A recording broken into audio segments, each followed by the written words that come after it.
Assalamualaikum warahmatullahi wabarakatuh. Waalaikumsalam warahmatullahi wabarakatuh. Innal hamdalillah nahmadu wa nasta'inu wa nastaghfiruh wa na'udzu billahi min shururi anfusina wa min sayyiati a'malina may yahdihillahu fala mudhillalah wa may yudlil fala hadiyalah. Asyhadu an la ilaha illallah wahdahu la syarikalah wa asyhadu anna Muhammadan abduhu wa rasuluh. Rabbi shrahli sadri wa yassirli amri wahlul 'uqdatam min lisani yafqahu qawli, amma ba'd. Yang kami hormati Ustadzah Martina Wilujeng Nur Hasanah SPD, pengurus Yayasan Bidang Pendidikan Samratul Fuad. Yang kami hormati Ustadzah Siti Zumaro SPDI, Kepala Sekolah SDIT Buhati sekaligus pemateri pada hari ini. Yang kami hormati pemateri 2 Ustadzah Indriati Dwi Nuraini SPD. Yang kami hormati Ustadzah Ida Nur Hasanah SPD, pemateri yang ketiga pada hari ini. Kemudian yang kami hormati Ustadzah Novi Silvani SPD GR selaku Wakil Kurikulum SDIT Buahati, Ustadzah Nelly Hidayati, Wakil Kesiswaan SDIT Buahati, dan tentunya yang kami hormati, yang kami banggakan, yang kami cintai, seluruh Ustadz Ustadzah SDIT Buahati yang tidak bisa saya sebutkan satu persatu. Yang pertama dan utama, marilah kita panjatkan syukur kita kepada Allah Subhanahu wa Ta'ala atas limpahan karunia rahmatnya, sehingga pada siang hari ini kita masih diberi nikmat sehat, nikmat iman, dan tentunya nikmat untuk bersama-sama di sini, insya Allah dalam rangka Thalabul Ilmi ya, dalam kegiatan aksi nyata modul 1.4 diseminasi budaya positif, yang insya Allah tentunya semuanya dalam kondisi yang sehat dan tentunya siap untuk menerima materi yang nanti akan disampaikan oleh pemateri kita pada hari ini.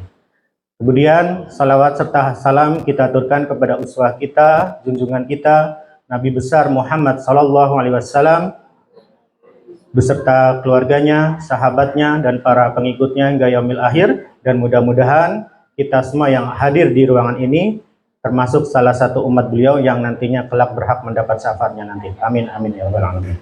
Baik, Ustadz, Ustadzah yang dirahmati oleh Allah, sebelum kita memulai acara kita pada hari ini, saya akan bacakan susunan acara kita pada hari ini. Yang pertama, pembukaan.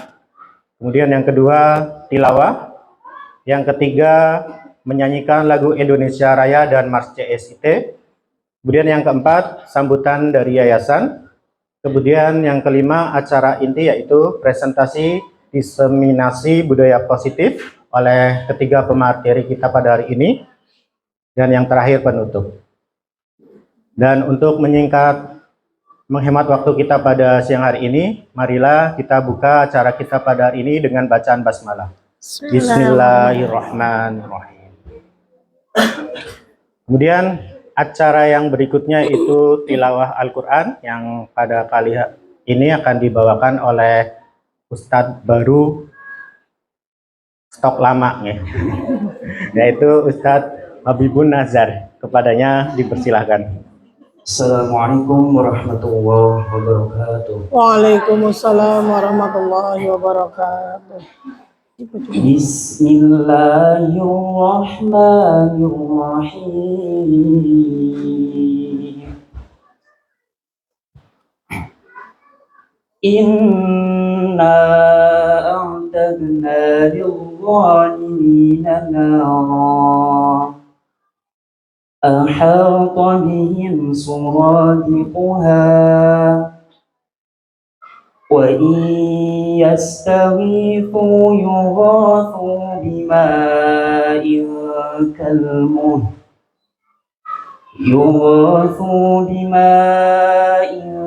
kalmuhl yaslil wujuh bi'sa syarab wa sa'at murtafaqa wa istabraqim muttaki'ina fiha 'alal ara'ik ni'mat thawab wa hasunat murtafaqa. Shadaqallahul azim. Assalamualaikum warahmatullahi wabarakatuh. Waalaikumsalam warahmatullahi wabarakatuh. Kami sampaikan syukran jazakallah khair kepada Ustadz Habibun Nazar yang sudah membawakan tilawah Al-Quran beberapa ayat dari surat Al-Kahfi. Mudah-mudahan dengan dibacakannya Al-Quran tadi menambah keberkahan acara kita di siang hari ini. Amin. Amin. Baik, Ustadz Ustadzah, untuk yang acara yang berikutnya itu menyanyikan lagu Indonesia Raya dan Mars CSIT yang akan dipandu oleh Ustadzah Novi Silvani SPD GR. Kepadanya dipersilakan. Hadirin dimohon untuk berdiri.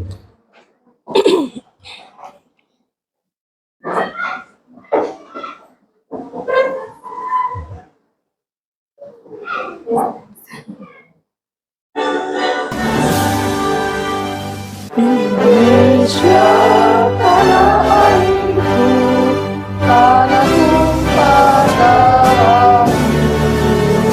Di sanalah aku berdiri, jadi pandu hidupku.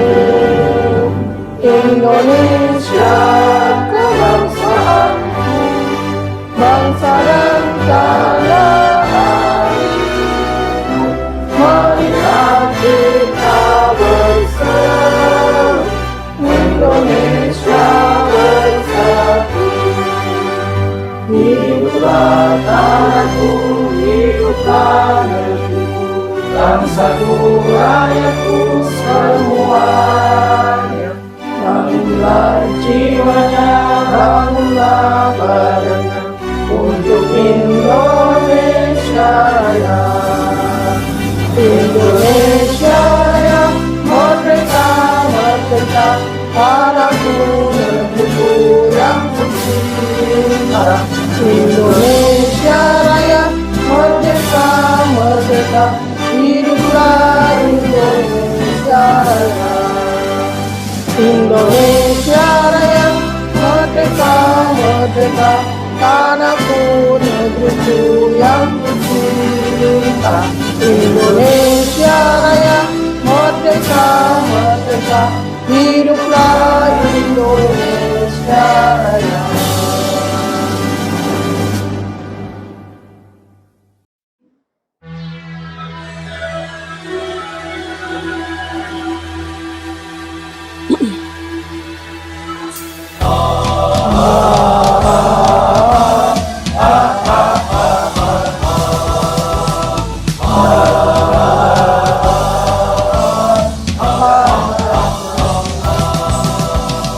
Dengan berbekal semangat kami melangkah, menjalin ukhuwah dengan tekad membajak, menuju mutu pendidikan Indonesia, melahirkan generasi cerdas mulia. Dengan berbekal semangat kami melangkah, menjalin ukhuwah dengan tekad membajak, menuju mutu pendidikan Indonesia, melahirkan generasi cerdas mulia. Kami jaringan sekolah Islam terpadu, sambut masa depan wajah Indonesia baru. Bersama tinggikan martabat dan citra guru, Indonesia pasti maju. Kami jaringan sekolah Islam terpadu, sambut masa depan wajah Indonesia baru.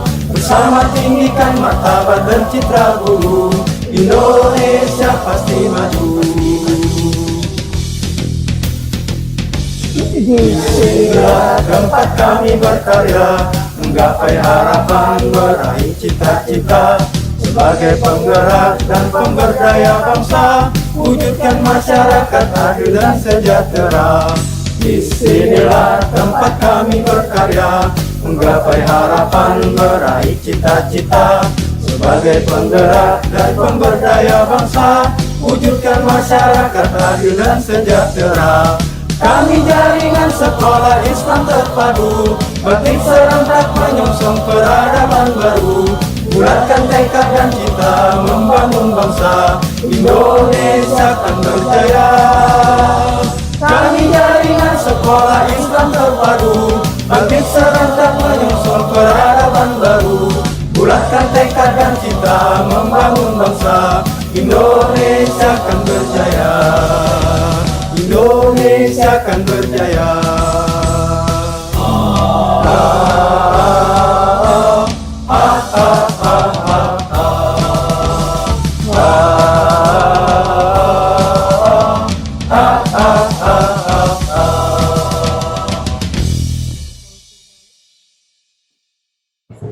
Hadirin dipersilakan duduk kembali. Jazakillahir kami ucapkan kepada Ustadzah Nafi Silvani SPDGR.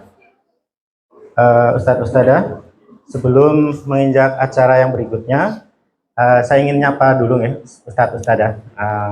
Kayaknya dari tadi kurang semangat nih, biar lebih semangat lagi. Apa sih? Ustadz Ustadzah, apa kabarnya siang hari ini?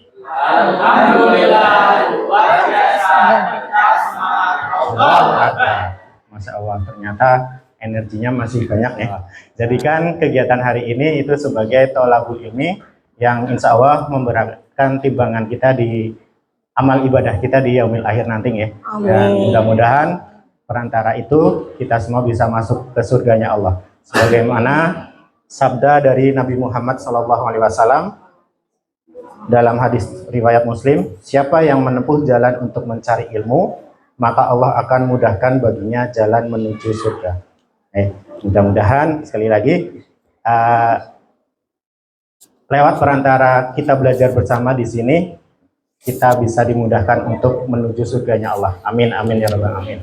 Baik, untuk bisa lebih semangat lagi, mari kita sama-sama dengarkan sambutan dari pengurus Yayasan Samratul Fuad bidang pendidikan, Ustadzah Martina Wilujeng Nur Hasanah SPD. Kepadanya persilahkan.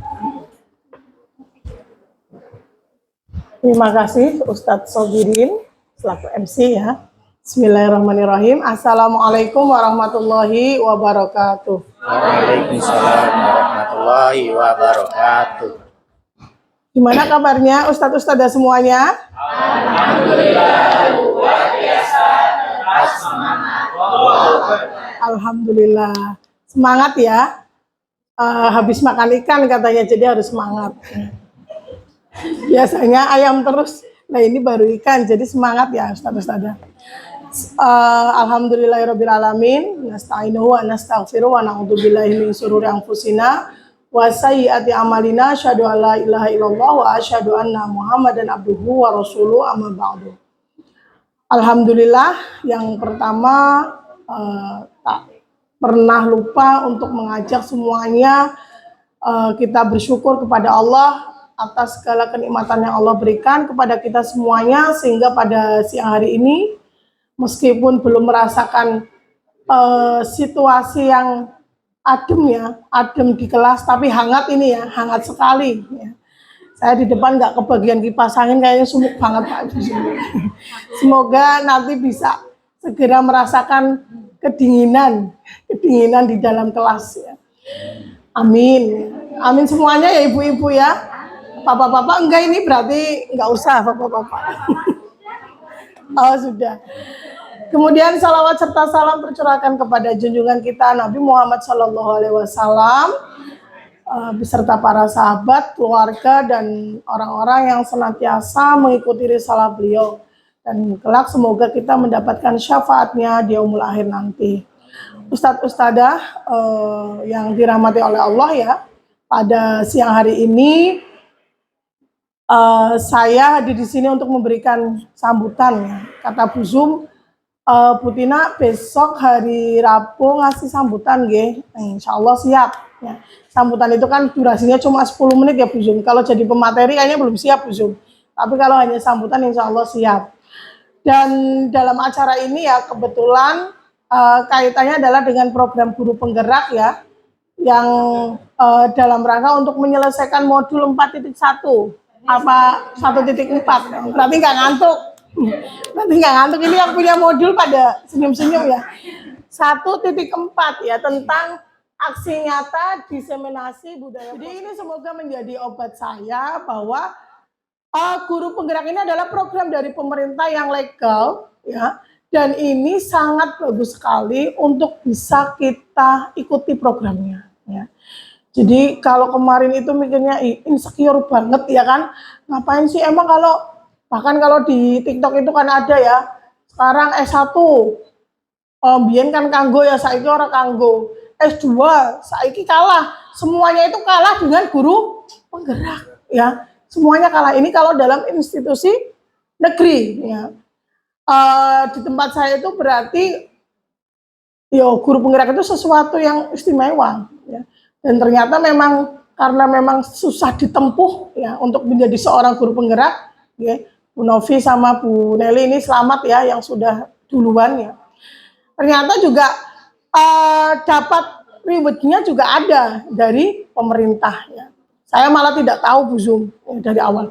Ini orang tiap minggu pada keluar ada acara, emang duitnya nggak habis ya. Ternyata alhamdulillah difasilitasi oleh pemerintah. Saya tahu kemarin. Jadi teman saya itu teman seangkatan saya SMA, ngobrol-ngobrol ya, ngobrol-ngobrol ke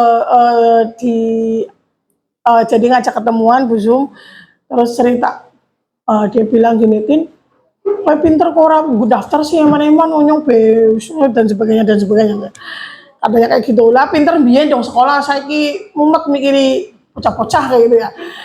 Alasannya mesti sebenarnya nggak boleh ya, alasan anak-anak ya, aku lagi sibuk nggak sempet Zoom dan sebagainya, itu sebenarnya alasan yang klise ya. Aslinya kembali kepada diri kita yang mungkin belum niat dan dalam tanda kutip mungkin males ya, sebenarnya itu. Kemudian dia cerita, saya sekarang udah jadi apa namanya, satunya guru penggerak Bu Zum, PP ya, jadi PP. Emang orang kesel minggu-minggu mangkat, lah kesel loh, ditransfer kok, ditransfer ya. Dan kayak kemudian aku meluruskannya juga Bu Zum, ya, jangan sampai itu kembali karena materi ya. Tapi apa? Bahwa kita bekerja itu ya bukan karena materi semata, itu adalah bonus. Kata teman saya, sebenarnya bukan itu yang diinginkan, ya itu alhamdulillah sih dapat. Cuman yang penting adalah bagaimana kita terus bergerak untuk apa? Mendapatkan hal-hal yang baru seperti itu. Jadi programnya itu memang luar biasa dan harapannya ketika sudah mendaftar dan melakukan dan melalui prosesnya, harapannya adalah bagaimana guru penggerak ini bisa menjadi benar-benar penggerak bagi teman-temannya. Jadi pengimbasan itu benar-benar dirasakan oleh teman-teman yang lain. Nek bahasa mbiyen ki ojo pintere nggo ya. Bu Nelly, Bu Novi yang sudah lulus berarti harus teman-temannya itu harus dikasih imbasan. Ya, ini loh seperti ini ya. Karena munculnya guru penggerak ini salah satunya adalah dalam rangka untuk mendukung kurikulum merdeka, ya kan? Bagaimana sekolah sekarang diberikan kemerdekaan untuk melayani anak-anak, ya, sehingga gurunya itu didesain sebagus mungkin agar anak-anak kita itu merasakan benar-benar belajar yang merdeka tetapi tetap bermakna, nah, itu ya. Jadi intinya memang interaksi dan apa namanya, komunikasi dengan orang-orang yang masih bersemangat itu memang penting. Dan ini terbukti ya ketika Rasulullah menyampaikan bahwa kita itu adalah cerminan dari teman-teman kita, ya kan. Kalau kita bergaulnya dengan orang yang menjual minyak wangi, maka kita akan ketularan wanginya sama. Makanya ini saya mau bergaul dengan orang-orang yang semangat dalam tadi tolabul ilmi, ya, bagaimana menganggap bahwa ini adalah bagian dari proses kita, ya. Jadi kalau dalam surat Ali Imran apa ya Bu Zum, yang bahwa ketika generasi Robani itu adalah yang belajar dan mengajarkan Al-Quran, sama ya, bahwa kita itu sebagai guru harus tetap belajar meskipun kita tugasnya adalah mengajar, ya. Itu adalah sebuah sunatullah yang akan tetap berjalan, ya. Itu nggih Ustadz-ustadzah, nanti semoga bisa dilanjutkan, ya, diikuti lagi. Insya Allah kalau ada pembukaan lagi saya daftar Bu Zum. Nanti bareng sama ustadz-ustadzah di sini, nanti kita bareng, ya kan? Ya, ngerjainnya yang seperti ini lokakarya, ya, kemudian presentasi itu kita bareng, ya. Iuran puara kaiki dasar ono sing transfer, ya kan? Nah, itu. Jadi insya Allah saya luruskan bahwa insya Allah ini adalah dalam rangka tolabul ilmi. Lah kok guru penggerak KP, ya, ketua bidang yayasan, ketua bidang pendidikannya masih jauh, nanti ketinggalan nggak tahu infonya. Itu nggak Ustazah nggak? Sepertinya tidak pantas kalau saya harus berpanjang lebar. Ini pembicara yang 1, 2, 3 sudah menunggu-nunggu, ya, terus pingin presentasi untuk menyampaikan diseminasi budaya positif ya. Insya Allah sudah terbentuk ya Bu di SDIT, tinggal di jaga dan mungkin kalau ada hal-hal yang baru kita perbarui. Itu saja dari kami. Mohon maaf bila ada kekurangan. Wabillahi taufiq wal hidayah. Wassalamualaikum warahmatullahi wabarakatuh. Waalaikumsalam warahmatullahi wabarakatuh. Kami sampaikan jazakillah khair kepada Ustazah Martina yang sudah menyampaikan sambutannya. Satu kalimat yang saya tangkap dari banyak kalimat yang dikeluarkan, itu terus bergerak dalam hal kebaikan ya. Mudah-mudahan apa yang disampaikan tadi meningkatkan motivasi bagi ustadz-ustadzah yang berniat untuk mengikuti program CGP, calon guru penggerak di angkatan berikutnya ya. Dan bagi yang belum berkesempatan, tentunya tetap jadi guru yang tadi terus bergerak dalam kebaikan, jangan malas bergerak atau mager. Oke, baik, untuk acara selanjutnya itu acara inti, yaitu presentasi diseminasi budaya positif yang akan disampaikan oleh pemateri pertama kita, yaitu Ustadzah Indriati Dwi Nuraini SPD. Padanya kami persilahkan. Bismillahirrahmanirrahim. Assalamualaikum warahmatullahi wabarakatuh. Alhamdulillahirabbil alamin. Asyhadu alla ilaha illallah wa asyhadu anna Muhammadar Rasulullah. Rabbi israhli sadri wa yassirli amri wahlul 'uqdatam min lisani yafqahu qawli. Alhamdulillah. Bagaimana kabarnya Ustadz-ustadzah hari ini? Alhamdulillah, luar biasa. Tetap semangat. Allahu Akbar, ya. Tetap semangat, nggih. Ya. Yang kami hormati Ustadzah Siti Zumaroh selaku Kepala Sekolah SDIT, Ustadzah Martina tadi ya sudah keluar sebagai Yayasan Bidang Pendidikan, Wakil Kepala Sekolah Bidang Kurikulum dan Kesiswaan, dan ustadz-ustadzah semua yang berbahagia. Ya, jadi izinkan saya untuk menyampaikan ini diseminasi budaya positif. Sebelum itu, sepertinya kok lemes ini, ustadz-ustadzah nih. Perlu dikasih ice breaking nih ya. Nah, coba. Mungkin ini sudah biasa ya. Coba ustadz-ustadzah, mohon izin ustadzah Zoom dan semuanya, mohon berdiri semuanya, ustadz-ustadzah. Berdiri. Coba kita ini ya. Kita rentangkan tangan dulu. Pinggir kanan, pinggir kiri. Ustadzah Suki meminggirkan dengan temannya, nanti soalnya ada adegan berpelukan, gitu ya. Coba kita angkat tangannya ke atas. Angkat tangannya ke atas. Ya. Tangan ke atas, tangan ke samping, tangan ke depan, tangan didekatkan. Ya, lagunya coba nih, saya akan menyanyi dulu ya. Tangan ke atas, gapai impian, tangan ke samping, merangkul teman. Ayo dirangkul temannya. Tangan ke depan, fokus harapan. Tangan didekatkan, bertepuk tangan. Bilang ya. Ya, 1, 2, 3. Tangan ke atas, gapai impian. Tangan ke samping, merangkul teman. Tangan ke depan, fokus harapan. Tangan didekatkan, bertepuk tangan. Sekali lagi. Tangan ke atas, impian. Tangan ke samping, merangkul teman. Tangan ke depan, fokus harapan. Tangan didekatkan, bertepuk tangan. Mari kita bertepuk tangan bersama-sama. Ya, oke ya. Dimohon untuk duduk kembali. Mohon maaf, saudara semuanya. Saya berdiri di sini bukan berarti saya lebih bisa dari panjenengan semua. Bukan. Jadi di sini kita sama-sama belajar. Saya lebih suka jalan-jalan, ya, saudara. Mohon maaf. Jadi kita sama-sama belajar tentang ke sebuah kebaikan, gitu ya. Ya, jadi budaya positif itu ya sesuai dengan Ki Hajar Dewantara mengumpamakan sekolah sebagai sebuah ladang persemaian bibit.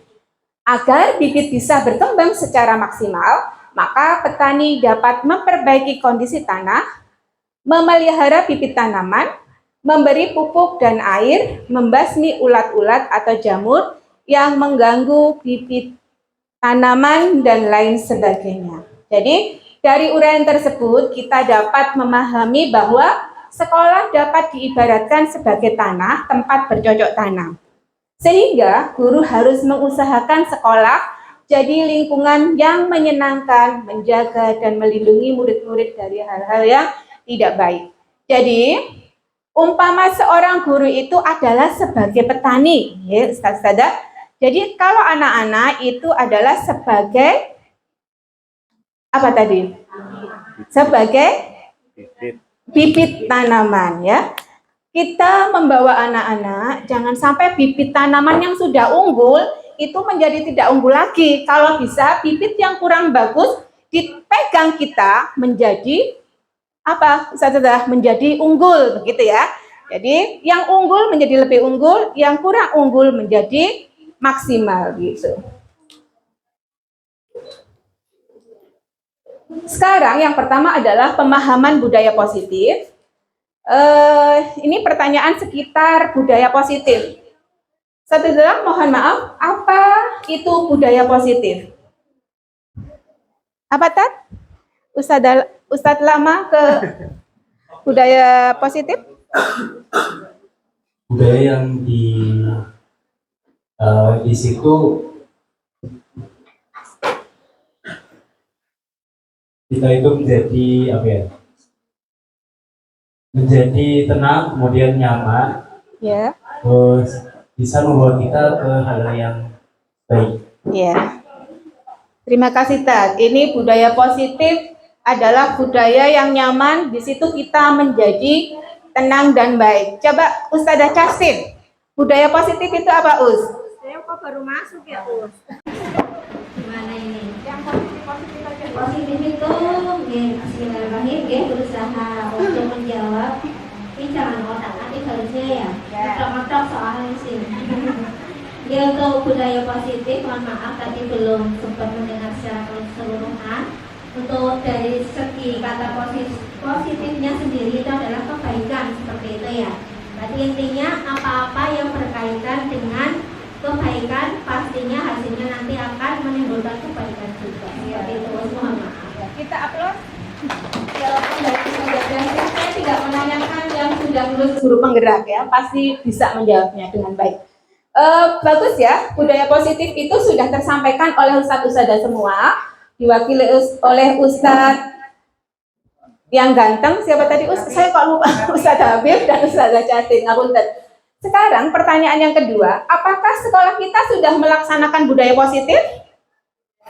Sudah ya. Jadi seperti yang kita lihat, contohnya apa Ustadz-Ustadzah?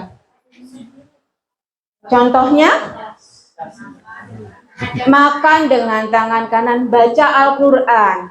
Setiap hari sekolah kita dari pertama masuk, gitu ya, Ustadz-Ustadzah sudah menyalami anak-anak, begitu ya. Itu adalah budaya positif.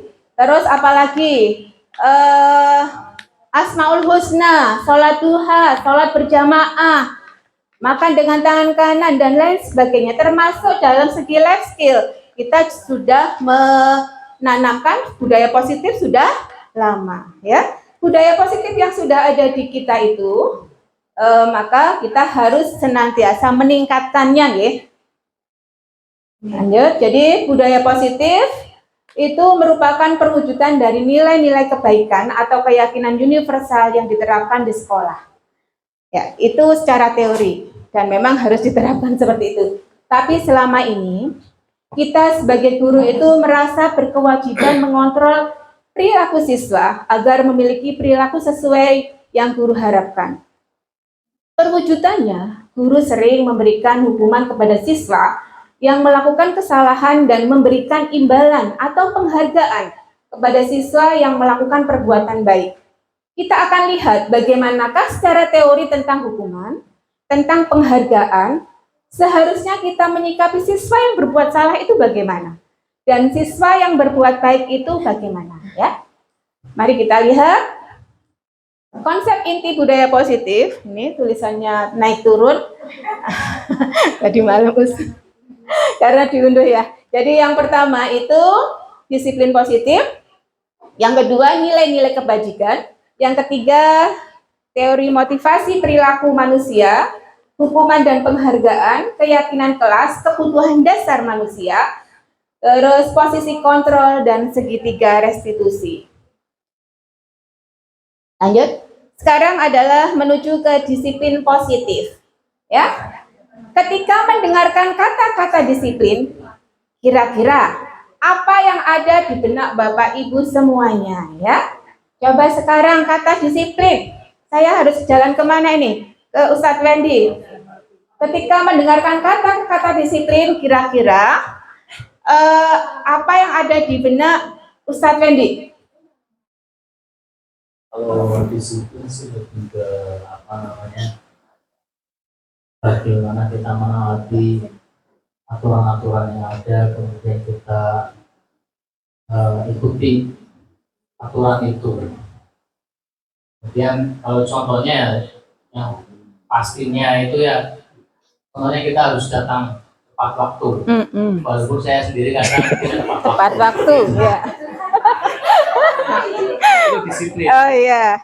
Ya, berarti disiplin, tepat waktu. Nah, ini Ustazah sekarang. Saya melewati CGP calon guru penggerak yang angkatan selanjutnya. Kira-kira menurut Ustazah Salis, disiplin itu apa, Us? Pegang sendiri, Us. Disiplin itu kita konsisten dengan apa yang sudah kita rencanakan. Iya, betul semua ya. Disiplin itu menurut Ustazah itu konsekuen dengan apa yang telah kita rencanakan. Oke? Arti disiplin itu dari bahasa Latin yaitu disiplina. Artinya yaitu belajar, ya. Kebanyakan orang menghubungkan kata disiplin itu dengan tata tertib, dengan peraturan, kepatuhan pada peraturan. Ya, jadi tadi yang dijawab Ustaz Wendy itu seperti itu. Kata disiplin juga sering dihubungkan dengan hukuman.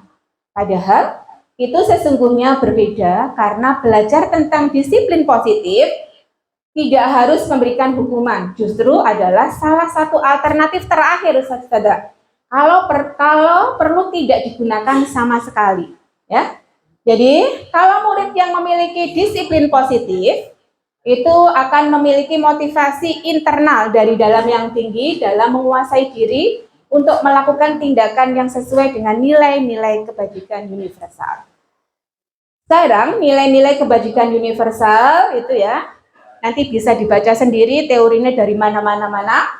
Jadi nilai-nilai kebajikan universal itu adalah sifat-sifat positif yang merupakan tujuan mulia yang ingin dicapai setiap individu. Nilai-nilai tersebut bersifat universal dan lintas bahasa, suku bangsa, agama maupun latar belakang.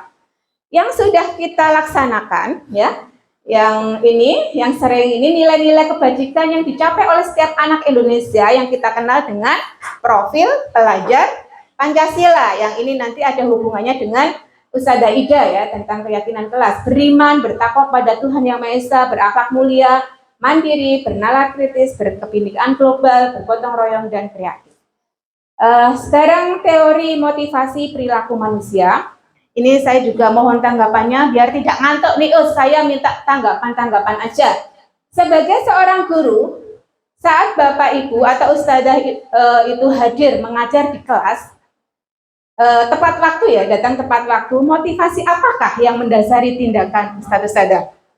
Motivasi yang mendasari datang tepat waktu. Puji kepala sekolah. Ayo coba. Motivasinya biar dipuji kepala sekolah. Oke, dipuji kepala sekolah, jujur nemen ya. Terus yang laki-laki, Ustadz Wendy sudah, Ustadz Riflan. Iya, biar dapat reward. Biar dapat reward, bagus ya. Satu lagi, Ustadz yang diam, Ustadzah yang sedang menulis. Apa Us? Kelas 1 Ustazah, jadi memang harus tepat waktu. Takutnya terjadi apa-apa di kelas seperti itu. Motivasinya berarti biar bertanggung jawab. Ya. Ya, motivasi yang ketiga ini bertanggung jawab biar dicontoh murid-muridnya, begitu ya. Itu jadi tadi ada 3 tanggapan, mendapatkan reward, takut dengan kepala sekolah, nanti nggak dapat reward lagi, nanti Ustazah Zoom memanggilnya, begitu ya. Ini kok datang terlambat terus Iki, lihat ke Ustazah siapa? TU. Nah ini banyak nih harus kita panggil nih. Tapi Ustazah Zoom baikkan kok, nggak sampai di foto begitu ya. Jadi yang pertama untuk menghindari ketidaknyamanan atau hukuman tadi yang disampaikan oleh siapa tadi Ustazah Ija, biar disayangi kepala sekolah begitu ya. Ini yang pertama. Terus yang kedua karena ingin mendapatkan reward itu disampaikan oleh Ustaz Riflan. Terus yang ketiga karena Anda ingin menjadi orang yang menghargai waktu diri sendiri sebagai teladan yang diucapkan oleh Ustazah yang di belakang itu ya. Jadi sebenarnya Ustazah teori motivasi perilaku manusia itu yang mudah-mudahan kita jangan di nomor 1 dan nomor 2 ya. Kita itu nomor 1 itu menghindari ketidaknyamanan atau hukuman. Jangan-jangan aku mangkat esok biar diperhatikan Ustazah Zoom. Terus yang kedua mendapatkan imbalan. Nah aku nanti dapat reward setiap berapa bulan sekali itu ada reward dari Ustazah. Nanti kalau enggak dapat reward lagi kalau aku enggak berangkat pagi gitu ya. Terus yang ketiga untuk menghargai diri sendiri. Tadi adalah sebagai contoh pada murid-muridnya ya. Inilah yang harus kita motivasi internal ini yang harus menjadi tujuan disiplin positif. Yang nomor 1 dan 2 ada nggak apa-apa Us, sedikit aja begitu ya. Yang nomor 3 dibanyakin ya begitu. Lanjut. Sekarang adalah hukuman, konsekuensi dan restitusi.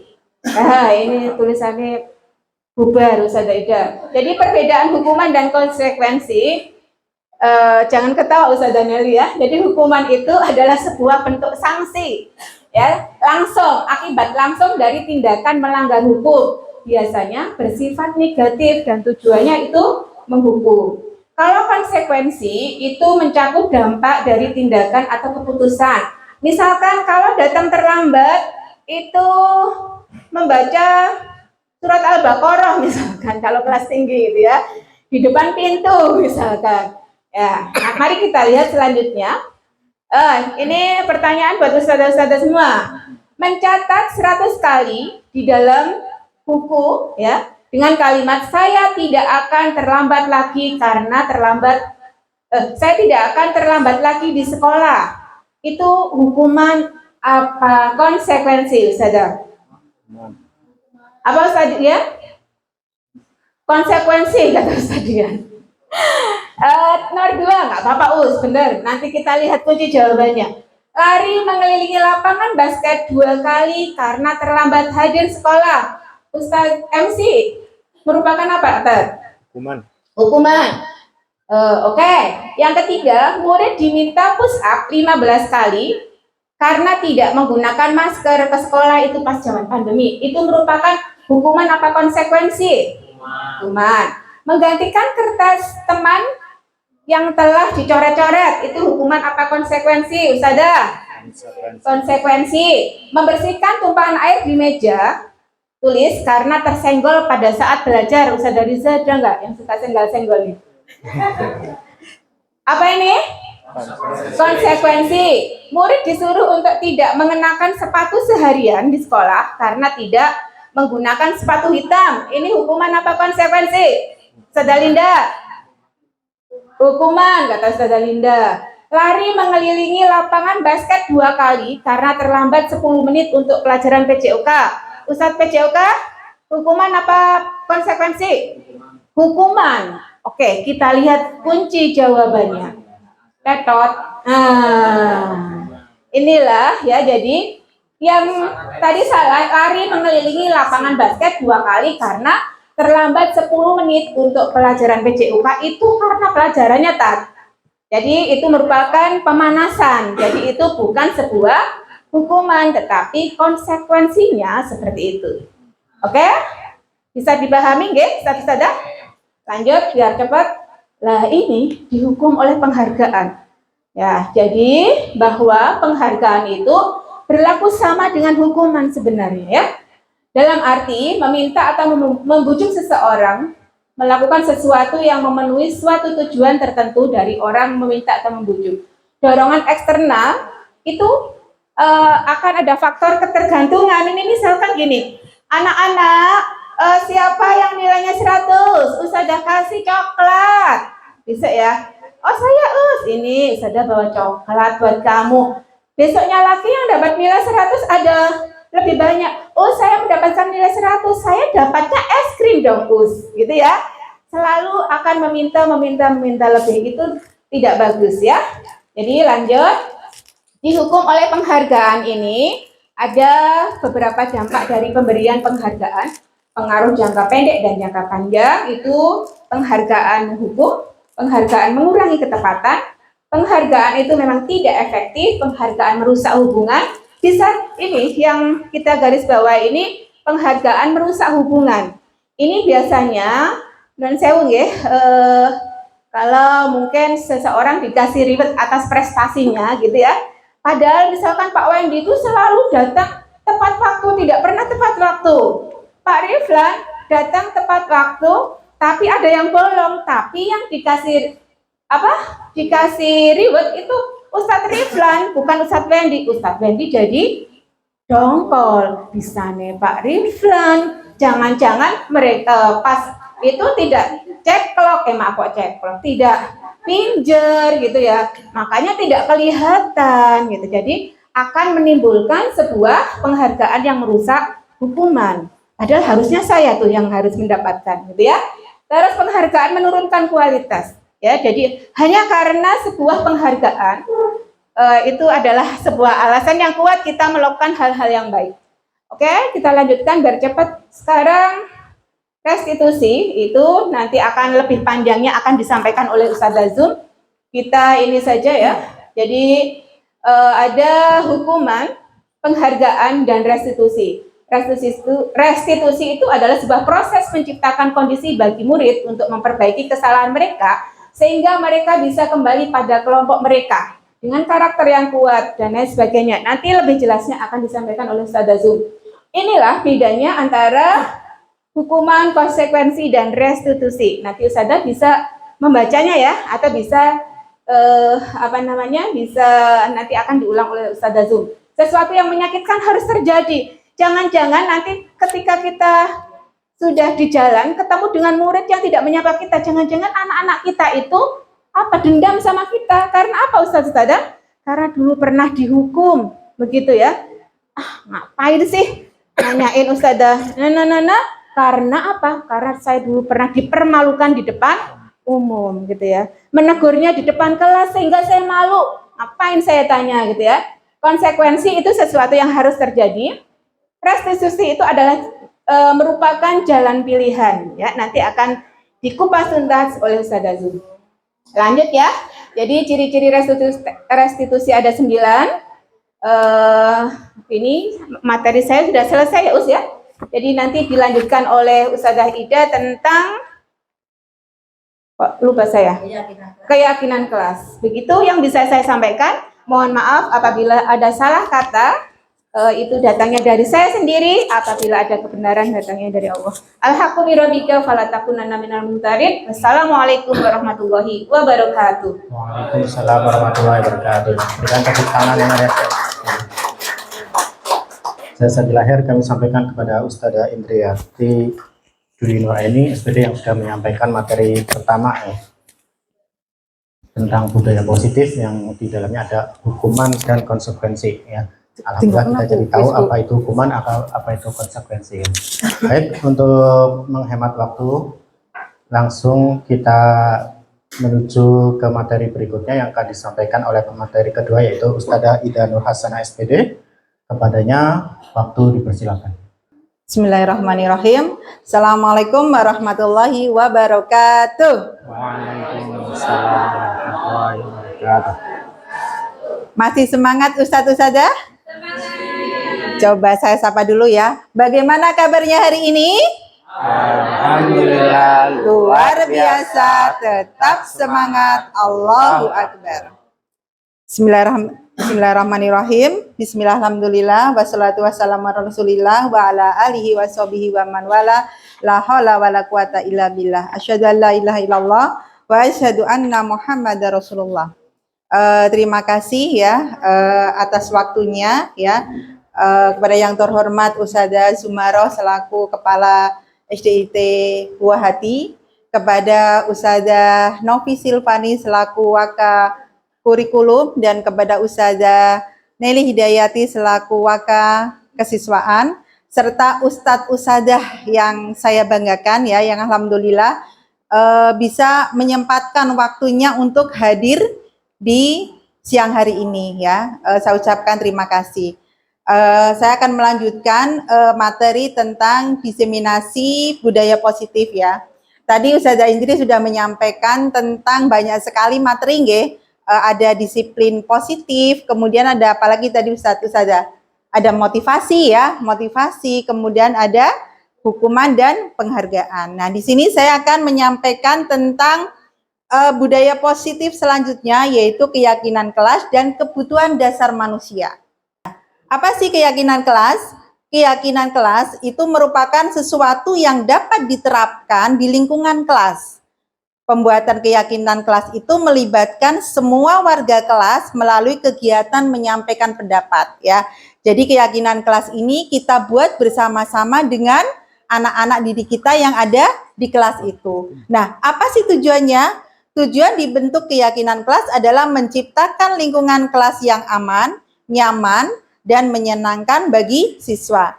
Dengan membiasakan keyakinan kelas yang telah disepakati akan membentuk budaya positif. Nah, ini ya, jadi diharapkan ya kita nanti di kelas itu membuat sebuah keyakinan kelas ya. Kemudian, mengapa tidak peraturan saja? Mengapa harus keyakinan kelas? Ya, di sini ya ada sebuah ini ya, mengapa kita memiliki peraturan harus menggunakan helm bila mengendarai kendaraan roda 2? Kira-kira apa? Kenapa sih kita harus memakai helm? Mungkin Ustadz Thoyiban bisa menyampaikan pendapatnya. Untuk meminimalisir dampak dari kecelakaan. Ya, alhamdulillah. Untuk meminimalisir dampak dari kecelakaan. Ustazah Ida, monggo. Biar keren. Pakai helm biar keren. Biar keren pakai helm ya. Itu ya. Jadi, mengapa kita memiliki peraturan ya? Awalnya mungkin ketika kita memakai helm ya, itu takut kena razia Pak Polisi ya. Kita takutlah, pone orang nganggo helm nanti takut ditilang ya. Itu seperti itu. Padahal seharusnya ketika kita memakai helm adalah tujuan kita adalah demi keamanan seperti yang sudah disampaikan oleh Ustadz Thoyiban ya. Jadi adanya keyakinan bahwa ketika kita memakai helm adalah untuk keselamatan kita ya. Demikian juga ketika kemarin pada masa pandemi ya, kita memiliki peraturan harus mencuci tangan, memakai masker ya. Kemudian menjaga jarak ya. Itu kenapa sih kita melakukan itu? Mungkin Ustazah Erna bisa menyampaikan pendapatnya. Biar mencegah penularan. Ya, biar mencegah penularan. Ustadz Fadil, kenapa kita harus memakai masker? Untuk meminimalisir itu juga tadi Ustazah Erna bilang, meminimalisir terjangkitnya virus waktu itu. Ya. Oke, terima kasih. Betul ya. Jadi kenapa waktu itu ada peraturan memakai masker ya? Ustadz Ustazah masih ingat nggak zaman pandemi ya? Operasi yang digelar polisi itu bukan lagi operasi surat menyurat, tapi operasi yang digelar adalah apa? Pakai masker ya. Nah, motivasi kita ya, kalau itu sebuah aturan ya, kita ada aturan memakai masker, cuci tangan ya. Kalau kita hanya memenuhi itu, aku mau pergi pakai helm, pakai masker biar tidak ditilang polisi ya.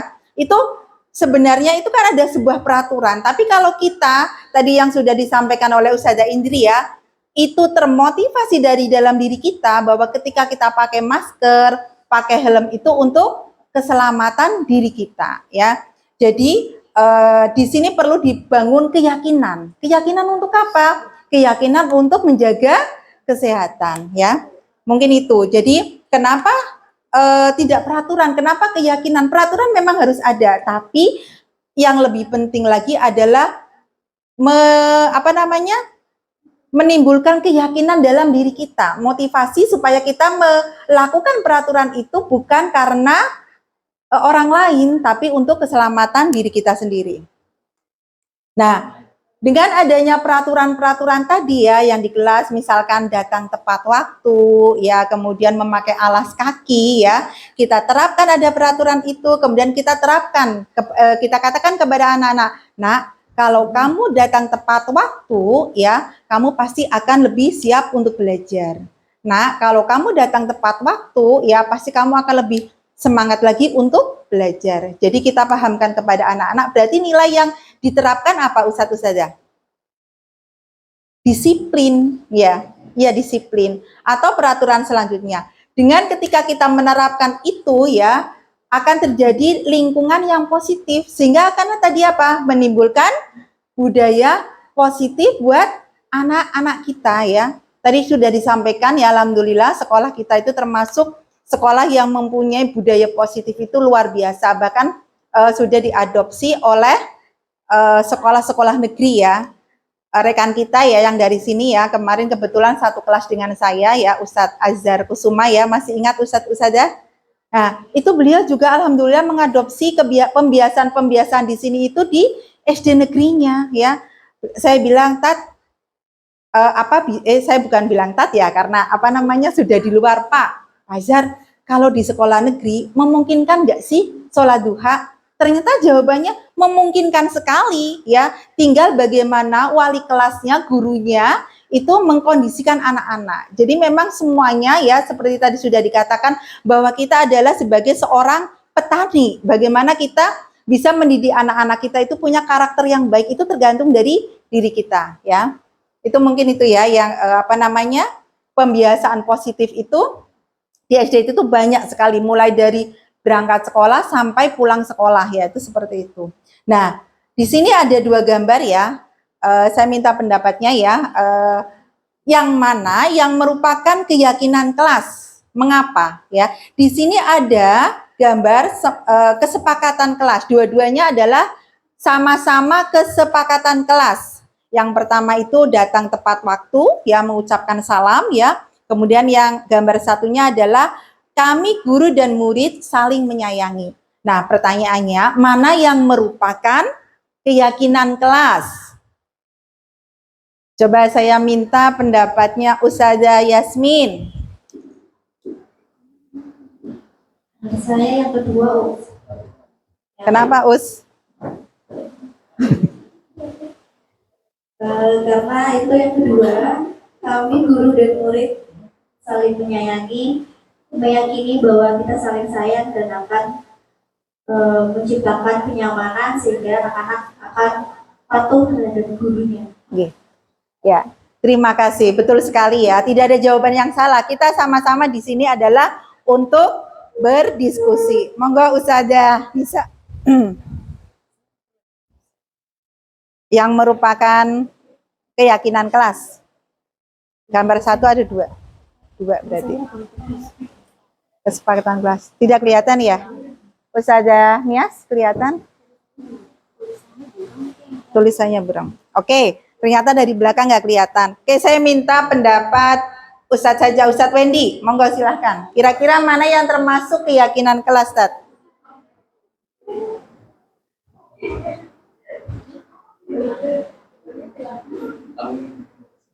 Ya. Ya, ini termasuk saya. Jadi, untuk keyakinan kelas ya, kami murid yang peduli dengan teman-teman. Ketika kita peduli, tentunya akan menciptakan suasana yang nyaman juga. Kalau nggak peduli, ada yang gaduh, kemudian temannya nggak mengingatkan, menjadi kacau di kelas seperti itu. Ini adalah bagian dari pembelajaran di sekolah yang perlu diterapkan pada anak. Ya. Ya, betul sekali ya yang disampaikan oleh Ustadz Wendy maupun Ustadzah Yasmin. Jadi di sini ada 2 gambar ya. Semuanya adalah kesepakatan kelas. Tapi yang lebih cenderung kepada keyakinan kelas adalah gambar yang kedua. Iya. Kenapa gambar yang kedua? Di situ ada kata-kata saling menyayangi. Nah, ini yang akan kita terapkan kepada anak-anak kita ya, bahwa kita itu harus punya rasa saling menyayangi ya. Jadi ketika kita sudah menerapkan budaya ini saling menyayangi ya, ketika ada teman yang tidak punya pensil ya, kita pinjamin. Ada teman yang tidak bawa air minum ya, kita kasih minum, yaitu saling berbagi. Kemudian kami murid yang semangat belajar ya, sama ya. Di sini ada yang ingin kita terapkan adalah anak-anak untuk lebih bersemangat. Kemudian ini ya, kita bisa membuat tabel tentang keyakinan kelas dan kita bisa terapkan ini di kelas kita ya, yang kita sebut dengan tabel T dan tabel Y ya. Kemudian, nah tabel ini bisa kita buat bersama-sama dengan anak-anak kita di kelas ya. Misalkan ini dengan tabel Y ya. Jadi kita mengharapkan kondisi kelas kita itu yang terdengar adalah kata-kata yang baik ya. Misalkan dengan kata-kata permisi, minta tolong ya. Boleh saya pinjam pensilnya Mbak, boleh saya pinjam. Kata-kata yang terdengar di kelas kita adalah kata-kata yang positif. Kemudian perilakunya pun ya, perilaku yang positif juga ya. Seperti tersenyum ramah, memberikan salam ya, kemudian postur tubuh yang tenang. Jadi diharapkan kondisi ini itu ada di kelas kita. Nah, kita itu bikin ini itu bersama anak-anak kita. Kemudian yang terlihat juga sama ya. Tadi ya, adanya senantiasa berbuat baik, berbagi dan seterusnya. Atau kita bisa membuat tabel dengan bentuk seperti ini ya. Dengan bentuk tabel T ya. Jadi perilaku yang tampak di kelas adalah datang tepat waktu, menyapa teman ya, kemudian mengembalikan barang yang telah dipinjam dan mengucapkan terima kasih. Nah, ini yang kelihatan di kelas kita. Yang tidak nampak, apa yang tidak nampak sering hadir terlambat itu tidak akan kelihatan di kelas kita. Nah, ini ya. Jadi kita perlu membuat keyakinan kelas di kelas kita supaya budaya positif ini terus mengingatkan anak-anak kita ya. Kemudian selanjutnya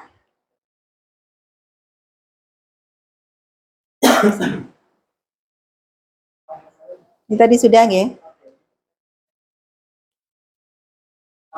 Nah, ini kira-kira nih di situ ada sebuah peraturan. Nah, keyakinan kelas apa yang akan kita sampaikan ke anak-anak kita? Mengembalikan barang ke tempatnya. Kira-kira kita ingin mengajarkan anak tentang nilai apa itu? Ustazah. Tanggung jawab, ya. Kemudian dilarang mengganggu orang lain. Apa yang akan kita terapkan di sini? Apa Ustazah? Saling menyayangi, hadir di sekolah 15 menit sebelum pembelajaran dimulai.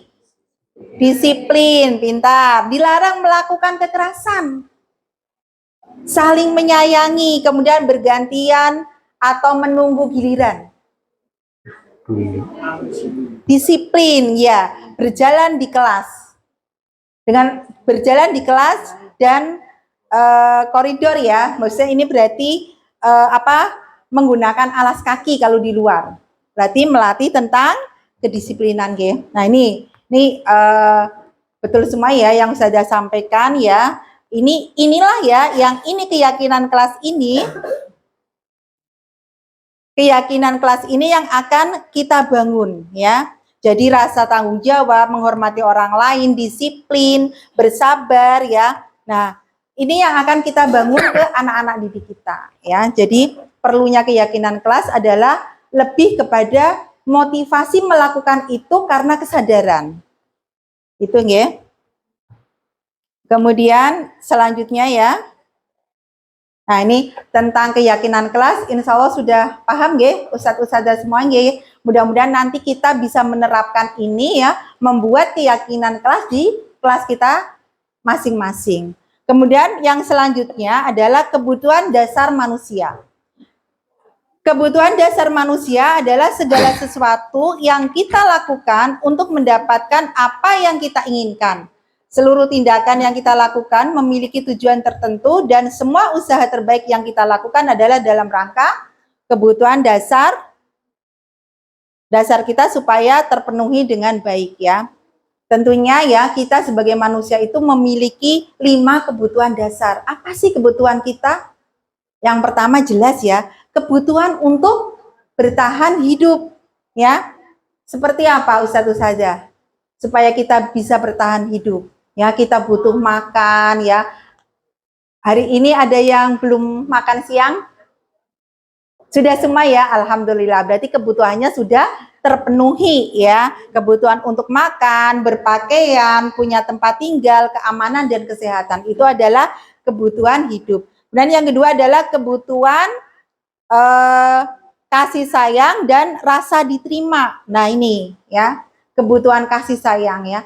Kita di sini ya sebagai guru adalah orang tua bagi anak didik kita. Kalau di rumah mereka itu orang tuanya adalah orang tua kandung ya, ada ayah, ibu. Di sini anak kita itu banyak ya.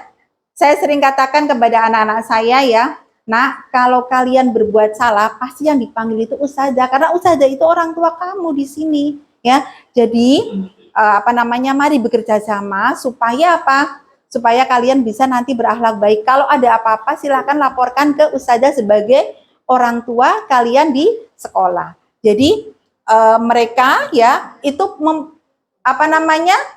punya hak untuk kita sayangi ya, dan kita harus menyayangi anak-anak diri kita. Kemudian kebutuhan yang selanjutnya adalah kebutuhan penguasaan. Nah, ini kebutuhan penguasaan adalah harga diri, keinginan untuk dianggap, memimpin dan berprestasi.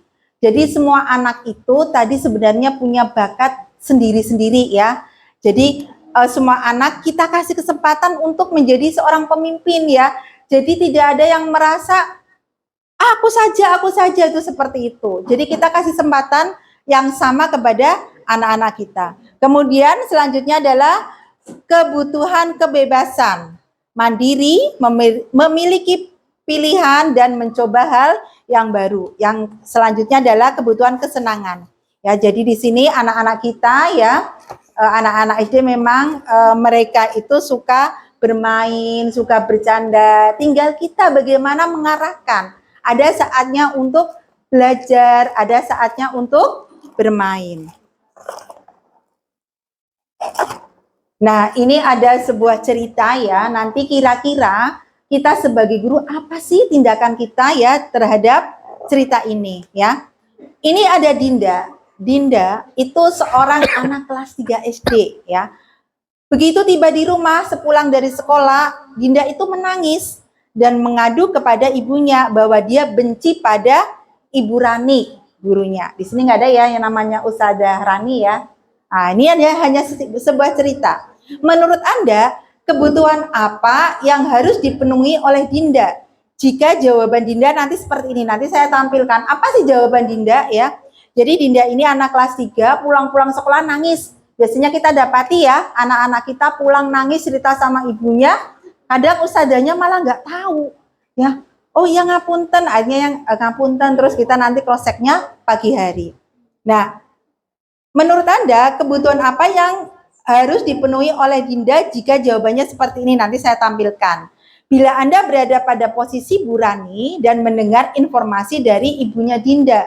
Jadi ibunya cerita sama usadahnya tentang perasaan Dinda hari itu dan apa yang Anda lakukan pada Dinda besok ketika Dinda masuk sekolah agar kebutuhannya terpenuhi. Ya, tadi kan kebutuhannya banyak ya. Jadi Dinda udah paham gak? Ini ceritanya Dinda pulang sekolah nangis, terus cerita, Bu, cerita macam-macam. Akhirnya Dinda bilang begini nih, Bu guru bilang, aku tidak boleh bersenandung waktu mengerjakan tugas. Katanya kelas harus tenang, tidak ada suara. Kan gak seru jadinya. Ya, itu apa cerita Dinda ke orang tuanya. Ya, sebenarnya Dinda ini dia butuh kebutuhan dasar kesenangan. Nah, ketika ustadz-ustadzah mendapatkan cerita ini, kira-kira bagaimana sih tindakan ustadz-ustadzah ketika diceritakan ini ya sama ibunya? Ustazah ngapunten, anak saya tadi pulang kok nangis ya Us? Iya, itu katanya kok ini, Dinda tadi bersenandung memang ketika pelajaran. Terus Ustazah bilang harus tidak boleh bersenandung, harus tenang kelasnya. Nah, kira-kira ketika ustadz-ustazah dilapori seperti ini, apa yang akan ustazah katakan kepada Ibu Dinda? Kalau dari saya, mungkin saya akan bilang ke Dinda supaya boleh bersenandung, tapi di saat butuh Di pelajaran yang boleh lain bersenandung, tapi tidak di saat yang mungkin itu sedang mengerjakan tugas. Jadi boleh bersenandung, tapi tidak ketika sedang mengerjakan tugas. Ya, boleh bersenandung tapi ketika tidak mengerjakan tugas. Ustazah Vicky? Ya, hampir kayak Ustazah Vicky, mungkin saya bisa menyampaikan ke Dinda bahwa untuk mendapatkan kebutuhan kesenangan tersebut, misalkan bersenandung atau bernyanyi bisa dilakukan bersama waktu istirahat mungkin, karena mungkin ketika mengerjakan tugas kan juga namanya juga butuh untuk tenang. Terima kasih Ustazah ya, jawabannya betul semua. Jadi yang kita katakan ya, karena tadi Dinda butuh kebutuhan kesenangan ya, kita boleh memuji dulu. Masya Allah Dinda suaranya bagus sekali kamu. Nanti kan anaknya kan senang ya dipuji Ustazahnya. Tapi alangkah baiknya ketika Dinda bersenandung itu ketika jam istirahat atau pas pelajaran kesenian. Kan biasanya kalau kesenian ada nyanyi ya, terus seperti itu. Kemudian ya, dari cerita tadi Dinda juga bilang, Ibu guru tidak menyapaku hari ini padahal aku pakai jepit rambut baru. Ya, mungkin kalau kita ya, Ibu guru tidak menyapaku hari ini padahal aku pakai bros baru. Ya. Itu sebenarnya kan Dinda butuh kebutuhan kasih sayang, rasa untuk diterima, ya itu seperti itu. Kira-kira apa yang akan Ustadz katakan?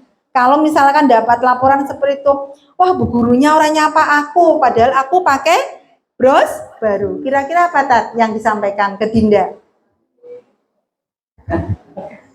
Mungkin poinnya sama kayak nomor 1 ya. Jadi pertama dipuji dulu, disapa dulu, kemudian dipuji tentang bros di jilbab yang baru.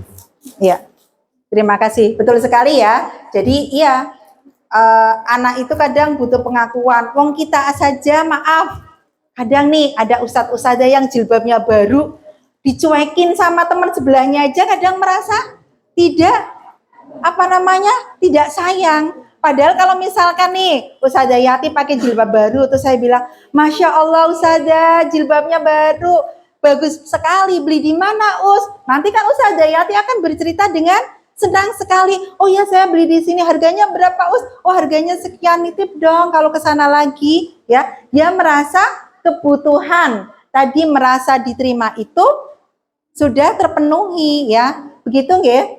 Kemudian selanjutnya ya biar cepat. Aku bosan masa belajarnya cuma gitu-gitu saja, dengerin ibu guru saja. Berarti ada kebutuhan dasar kebebasan yang belum terpenuhi oleh Dinda. Kira-kira nih apa yang akan dikatakan oleh Ustazah Novi ketika menjumpai ya murid seperti itu. Ada yang bilang, aku bosan, masa belajarnya gitu-gitu aja sih? Kira-kira Pak Us? Ditanyakan ke siswa, kamu bosannya di bagian apa? Apakah mengerjakan soal terus bosan? Baiklah, mari kita ice breaking dulu. Oke, ya. Ya, bagus ya. Jadi betul sekali ya disampaikan Ustazah Novi ya. Jadi ketika anak-anak bosan, kita tanyakan kenapa sih bosan, bosannya kenapa? Ya, itu seperti itu. Dan yang terakhir ya, Dinda berkata, aku sebel, gambarku tidak rapi. Malah Bu Guru menunjukkan ke teman-teman di depan kelas. Aku kan malu ya Bu ya, masa sih gambarku nggak rapi? Ditunjukkan sama Bu Guru di depan kelas, kira-kira ya kalau Dinda nangis seperti ini wajar. Karena apa? Ini ya, tadi kebutuhan penguasaannya tidak diakui oleh gurunya. Nah kira-kira nih Ustazah Riza nih, dari tadi ditunggu komentarnya. Alhamdulillah ini ada. Kira-kira apa yang akan Ustazah Riza katakan ketika menemui murid yang seperti ini, pulang sekolah nangis, ya katanya seperti itu. Bagaimana Ustazah? Menurut saya akan menenangkan anak tersebut, menenangkan anak itu dan mengatakan mungkin yang Bu Guru adalah memberi motivasi ke kamu agar kamu bisa berlatih menggambar lebih baik lagi. Seperti itu saja. Oke, terima kasih. Memberikan motivasi lagi ya. Jadi tadi betul semua yang dijawab Ustadzah semua. Jadi ketika ada anak yang nangis, kemudian aku sebel gambarku tidak rapi, kok malah ibu guru menunjukkan, ya. Mungkin kalau ini memang sudah terjadi ya, kita minta maaf Dinda, maaf ya Ustazah memang kemarin menunjukkan gambar itu, tapi insya Allah Ustazah tidak berniat untuk menjelekkan gambar kamu. Gambar kamu sudah bagus kok, cuma tinggal mungkin pewarnaannya harus dirapikan lagi. Dan kita pun jangan sampai ya melakukan ini ya, membuat malu anak-anak di depan kelas ya, di depan teman-temannya ya. Mungkin itu saja yang bisa saya sampaikan ya. Mudah-mudahan kita nanti bisa mempraktekkan bersama-sama ya, karena di sini pun sekali lagi bukan saya berdiri di sini itu yang paling benar, paling pintar. Kita sama-sama belajar, karena setelah saya memang mengikuti pendidikan guru penggerak ya, awalnya memang sempat stres ya Ustazah, tapi setelah mengikuti Masya Allah ternyata saya sebenarnya sudah 10 tahun lebih ngajar di SDIT, tapi ternyata saya belum bisa menjadi guru yang baik. Padahal sayang sekali ketika kita mengajarkan anak-anak kita yang seharusnya menjadi amal jariah kita, yang menjadi ladang pahala kita, tapi kita mengajarnya hanya formalitas, kemudian hanya yang penting saya sudah ngajarin, jam selesai saya pulang, itu nggak seperti itu. Tapi ada nilai ya, nilai yang harus kita emban di sini ya, amanah kita sebagai guru, itu seperti itu.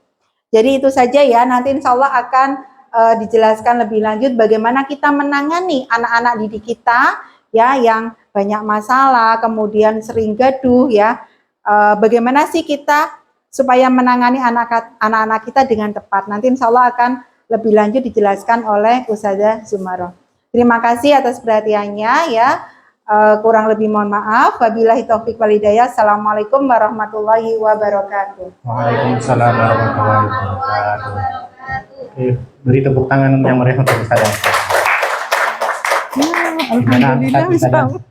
Yang disampaikan Ustazah Ida tadi sepertinya relate ya sama kejadian sehari-hari di sekolah kita ya. Ada ya yang seperti itu ya. Jadi tambahan ilmu baru bagaimana mengatasi ketika mendapati anak-anak yang seperti itu gitu ya. Terima kasih jazakillah khair kepada Ustazah Ida yang sudah menyampaikan materi keyakinan kelas dan kebutuhan dasar manusia. Baik, untuk selanjutnya yaitu materi berikutnya yang akan disampaikan oleh Ustazah Siti Zumaroh SPDI. Kepadanya kami persilakan. Bismillahirrahmanirrahim. Assalamualaikum warahmatullahi wabarakatuh. Waalaikumsalam warahmatullahi wabarakatuh. Bagaimana Ustadz Ustadzah, masih semangat? Masih. Alhamdulillah. Coba dilihat satu persatu wajah-wajahnya. Masya Allah. Sudah kelihatan lelah sih. Tapi masih semangat ya. Tadi kata Pak MC katanya yang kita bahas itu relate sekali, nggih. Sangat sesuai dengan yang kita hadapi sehari-hari. Mudah-mudahan nanti setelah mendapatkan materi ini, maka pepatah bahasa Arab mengatakan, al ilmu bila amalin kasajari bila samarin. Ilmu tanpa amal ibarat pohon yang tak berbuah. Kalau kita punya pohon, kemudian pohonnya kita rawat, tadi seperti menurut Ki Hajar Dewantara, ya, bahwa guru itu fungsinya seperti petani atau tukang kebun. Sedangkan anak didik kita itu diibaratkan seperti bibit-bibit tanaman. Tetapi kemudian ketika kita merawat tanaman dari mulai bibit dan tumbuh, kemudian besar, yang kita nantikan kalau kita menanam pohon buahnya, yang kita nantikan adalah tentu adalah munculnya buah. Pagi hari kita nyapu nih ya, res-res itu daun yang kering, kemudian kita siram. Tapi kemudian kalau kita nantikan sekian lama, sekian purnama kita nantikan buahnya tapi tak kunjung berbuah, maka biasanya si pemilik pohon akan berpikir, lebih baik ditebang aja lah, capek-capek nyapuin ya. Nah, jadi pepatah bahasa Arab itu nanti mari kita terapkan. Di tahun ajaran baru nanti, ya di awal kegiatan MPLS, biasanya kan Ustadz Ustadzah nanti akan membuat di awal-awal itu di MPLS itu bersama dengan murid-murid akan membahas tentang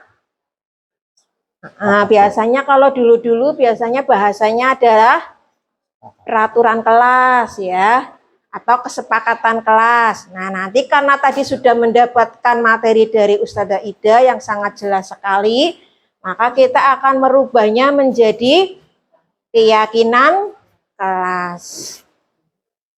Kalau secara teorinya itu tergantung dengan jenjang kelasnya. Kalau kelas 1 mungkin keyakinan kelasnya tidak usah banyak-banyak dulu. Cukup 1, 2, 3 ya. Dan jangan lupa ditulis dihias dan ditulis di papan di tembok ya, yang bisa terbaca oleh semua orang, semua guru yang hadir di kelas tersebut. Jadi tidak ada kejadian kalau wali kelasnya misalkan kondisi orang kan tentu ada abdonnya, tidak mungkin sehat terus. Apabila suatu ketika ada guru wali kelasnya yang berhalangan hadir, maka kelas tetap kondusif. Karena guru yang menggantikan bisa membaca keyakinan kelasnya ini.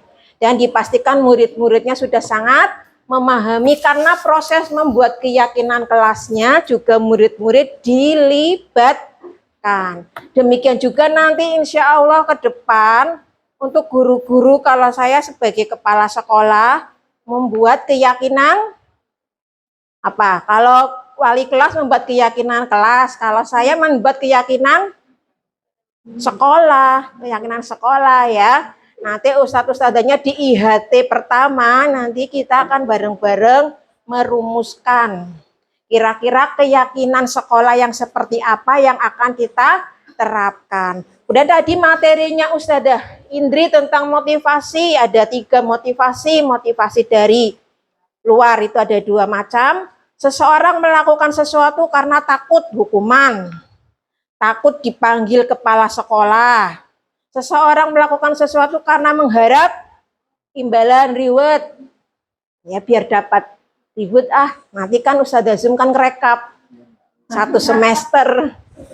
Nah, kita sebaiknya nanti kata Ustadzah Indri kita sebaiknya atau semoga nanti bisa melakukan sesuatu karena mendapatkan motivasi dari dalam, yaitu karena kita ingin menjadi manusia yang berbudi ya.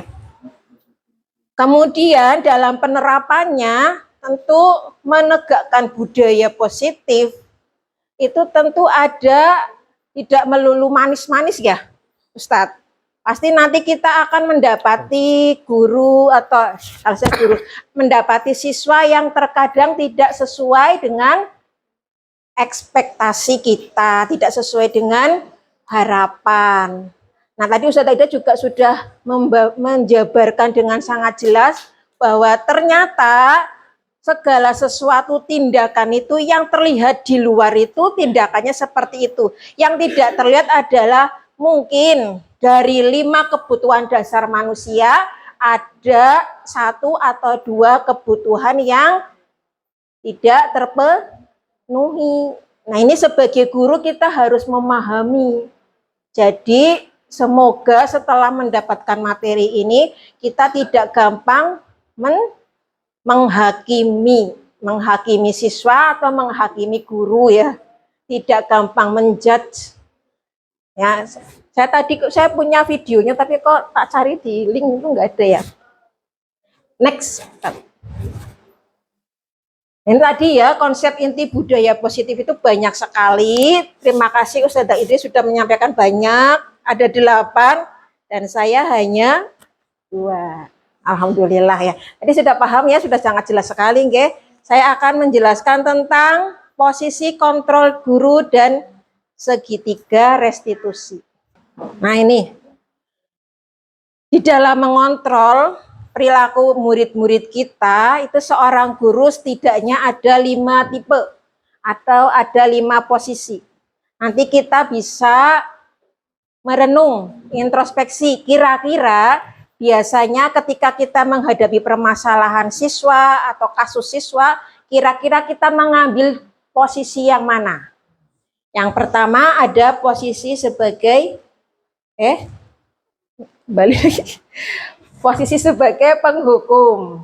Ya, kemudian yang kedua pembuat merasa bersalah dan yang ketiga posisi sebagai teman, keempat posisi sebagai pemantau dan yang terakhir posisi sebagai seorang manajer. Nanti dari kelima posisi ini yang paling bagus yang mana? Ya, diharapkan kita mempraktekkan, tidak dipraktekkan semuanya. Ya. Kita ambil satu yang paling bagus. Atau kalau mentok-mentoknya misalkan coba tebak-tebak dulu ya. Tebak-tebak berhadiah. Tebak-tebakan dulu sebelum dapat materinya. Kira-kira dari 5 posisi ini yang paling sesuai, paling diharapkan itu yang mana? Kata Ustadz Dian sebagai teman. Kata Ustadzah Yati, teman. Kata Ustadz Son Haji, teman. Kata Ustadz Riflan, teman. Ya. Kata Ustadzah Faila, kira-kira dari 5 posisi ini nanti kita akan mengambil posisi yang mana?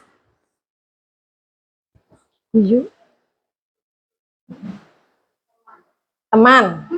Ustadzah Naila, Ustadzah Nela dari kelima posisi ini kira-kira Ustadzah Nela nanti atau yang kemarin-kemarin Ustadzah Nela lakukan itu posisi sebagai di dalam mengontrol murid, mengontrol perilaku atau ketika kita menjumpai murid kita melakukan hal-hal yang tidak sesuai dengan keyakinan kelas.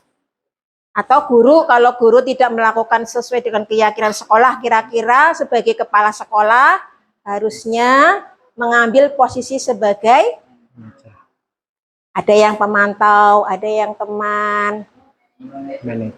Ustadzah Sali sebagai manajer. Ustadzah Mias manajer. Oke, nggak ada yang milih penghukum? Siapa? Oh, ada yang milih penghukum, siapa? Oh ya, Ustadzah Nana milih penghukum ya, nggak apa-apa. Pembuat merasa bersalah ada.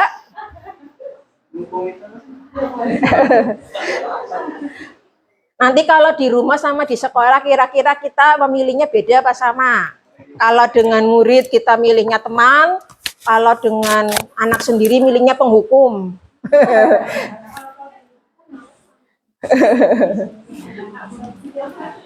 Nah, ini mendadak, ini nulisnya mendadak. Penghukum, seorang penghukum biasanya menggunakan hukuman fisik maupun verbal. Kayak tadi ada anak yang tidak pakai sepatu warna hitam. Kalau penghukum biasanya, karena kamu tidak menggunakan sepatu warna hitam, maka selama 1 hari full kamu dilarang menggunakan sepatu. Itu dia, guru yang seperti itu berarti mengambil posisi sebagai penghukum. Ya. Dan tadi apalagi lari 10 atau hormat, tidak menggunakan atribut upacara dengan lengkap, kemudian dihukum hormat selama 1 atau 2 JTM. Itu penghukum. Biasanya ciri-ciri hukuman itu tidak related dengan jenis kesalahannya. Kalau konsekuensi itu relate dengan kesalahannya. Karena tadi pelanggarannya menumpahkan gelas, kemudian sebagai konsekuensi dia ngelap. Atau terlambat mengikuti pelajaran PJOK, konsekuensinya adalah lari lapangan sebanyak 2 kali putaran. Itu kan related dengan jenis kesalahannya, karena PJOK memang memerlukan pemanasan. Karena terlambat, jadi dia sudah ketinggalan sesi pemanasan. Kemudian kalau biasanya ini ngomongnya kenceng, matanya melotot, ya, nafasnya terengah-engah. Biasanya kalau penghukum itu marah, ya. Kemudian bilangnya kayak gini, terlambat lagi, lagi, gimana ya? Ustaz Dian gimana Ustaz Dian? Ya. Kapan bisa datang tepat waktu? Tiap hari terlambat terus. Oh, kielakonik ya. Kayak gitu ya atau ya. Lagi-lagi kamu, nih tulisannya kamu terus nih tiap hari nih. Penghukumnya biasanya kayak gitu ya. Ini penghukum. Jadi sebaiknya kalau penghukum kita skip ya. Jangan dipraktekkan. Kemudian berikutnya, pembuat merasa bersalah. Ini biasanya orangnya kalau kita mengambil posisi ini ngomongnya sih halus, lembut, nggak marah, tapi membuat anak yang diajak ngomong itu jadi rendah diri, merasa bersalah, merasa berdosa. Biasanya ngomongnya seperti ini. Contohnya Adi ya, Adi yang terlambat, senang ini terlambat. Adik, kamu ini bagaimana sih? Kamu kan sudah berjanji sama ibu tidak akan terlambat lagi. Kenapa sih senang sekali mengecewakan ibu? Kamu nggak kasihan sama ibu? Nanti ibu dipanggil kepala sekolah kalau muridnya suka terlambat. Itu kan anaknya kan, iya bu, maaf bu. Nah, ini posisi pembuat merasa bersalah. Apakah posisi ini juga bagus atau kurang bagus Ustazah? Kurang ya.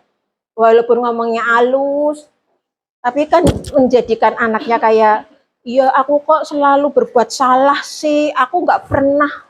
Akhirnya muncul identitas gagal. Nggak pernah bagus, nggak pernah pinter. Ya Allah, kamu kenapa sih mas? Sudah diterangkan bolak-balik, kok nggak bisa-bisa.